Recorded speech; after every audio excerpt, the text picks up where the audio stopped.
Mix by रतन रंगीला।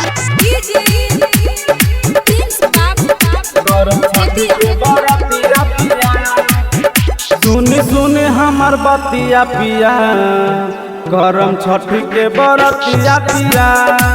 सुनी सुनी हमर बतिया पिया, करम छठ के बरतिया पिया।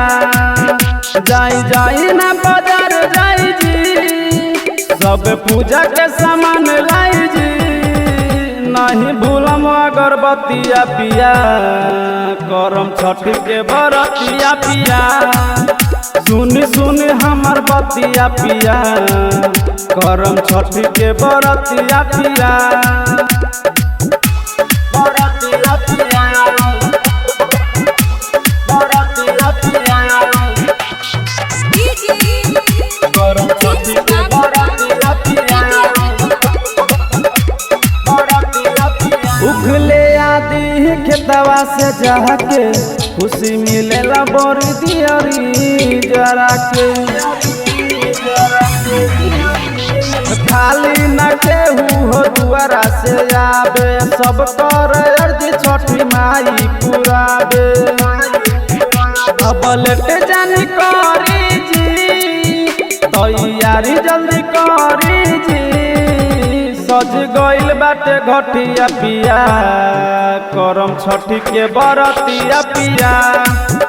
सुनी सुनी हमर बतिया पिया, करम छठी के बरतिया पिया। बरतिया पिया, बरतिया पिया, करम छठी के बरतिया पिया। घाट पर अजय हो डीजे बजई है, रतन रंगीला माई के भजन गई है।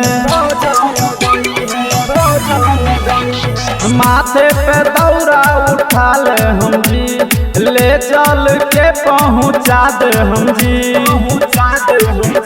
सुनी होवे हो महिमा पार, यही से पूजे पूरा संसार। तबे सुनलिया रजिया पिया, करम छठी के बरतिया पिया। सुनी सुनी हमर बतिया पिया, करम छठी के बरतिया पिया। बरतिया पिया।